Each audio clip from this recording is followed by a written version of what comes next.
زمانہ قدیم میں زمین کے پہاڑوں کے پیچھے ایک ایسا مقام تھا جہاں روشنی اور سایہ اکٹھے بستے تھے۔ اسی مقام میں سفید دیو ظہیر رہتا تھا، ایک طاقتور، بے رحم اور مکار دیو جو اپنی طاقت بڑھانے کے لیے نایاب بچوں کو اغوا کر لیتا تھا۔ ایک رات جب آسمان نیلا چمک رہا تھا، ظہیر دیو نے چاند کی سلطنت پر حملہ کیا۔ وہ اپنے بڑے بڑے قدموں سے بادلوں کو چیرتا ہوا چاند کے دروازے تک جا پہنچا۔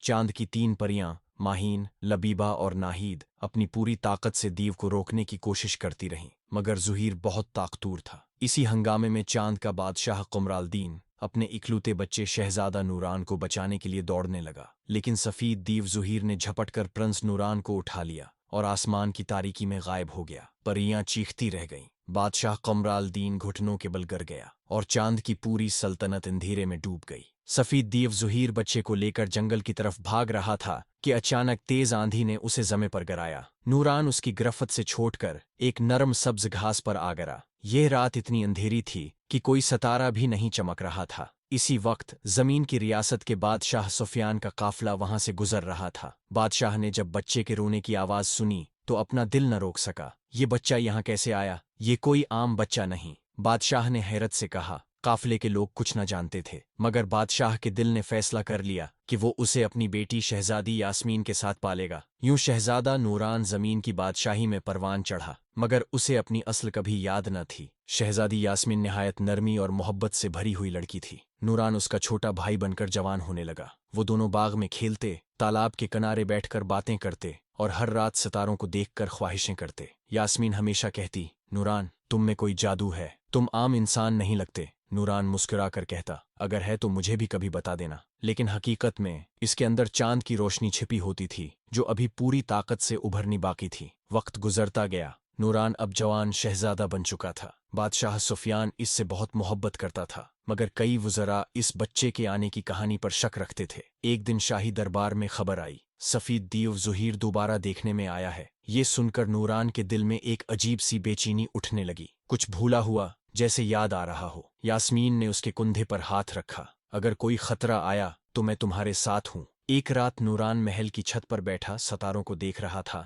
کہ اچانک ہوا چمکی اور اس کے سامنے ایک لڑکی نمودار ہوئی۔ اس کی آنکھیں نیلگوں، لباس سفیدی مائل اور چہرہ بالکل بادلوں کی طرح نرم تھا۔ وہ تھی شہزادی مہروک، بادلوں کی ریاست کی شہزادی۔ نوران، تم زمین کے نہیں ہو، تم چاند کے شہزادے ہو اور تمہارا دشمن ظہیر لوٹ آیا ہے۔ نوران کے پیروں سے زمین جیسے نکل گئی۔ میں چاند کا شہزادہ ہوں، مہروک نے سر جھکا کر کہا۔ تمہارے لوگ تمہیں ڈھونڈ ڈھونڈ کر تھک گئے ہیں، اب وقت ہے کہ تم اپنی اصل واپس لوٹاؤ۔ مہروک نے اپنے ہاتھ سے روشنی کا دائرہ بنایا۔ اس دائرے میں نوران نے دیکھا چاند کا محل، بادشاہ قمرالدین، پریاں ماہین، لبیبہ، ناہید اور سفید دیو ظہیر جو اسے اٹھائے بھاگ رہا تھا۔ ہر چیز سامنے آ گئی۔ نوران کی آنکھوں میں آنسو بھر آئے۔ تو میرا اصل گھر وہاں تھا، مہروک نے نرمی سے کہا۔ تمہیں واپس چلنا ہوگا، ورنہ ظہیر چاند کی سلطنت کو ہمیشہ کے لیے تباہ کر دے گا۔ یاسمین نے سب کچھ سنا اور آگے بڑھی۔ اگر یہ تمہاری تقدیر ہے تو میں بھی تمہارے ساتھ چلوں گی۔ جنگ ختم ہوئی تو آسمان خود بخود کھلنے لگا۔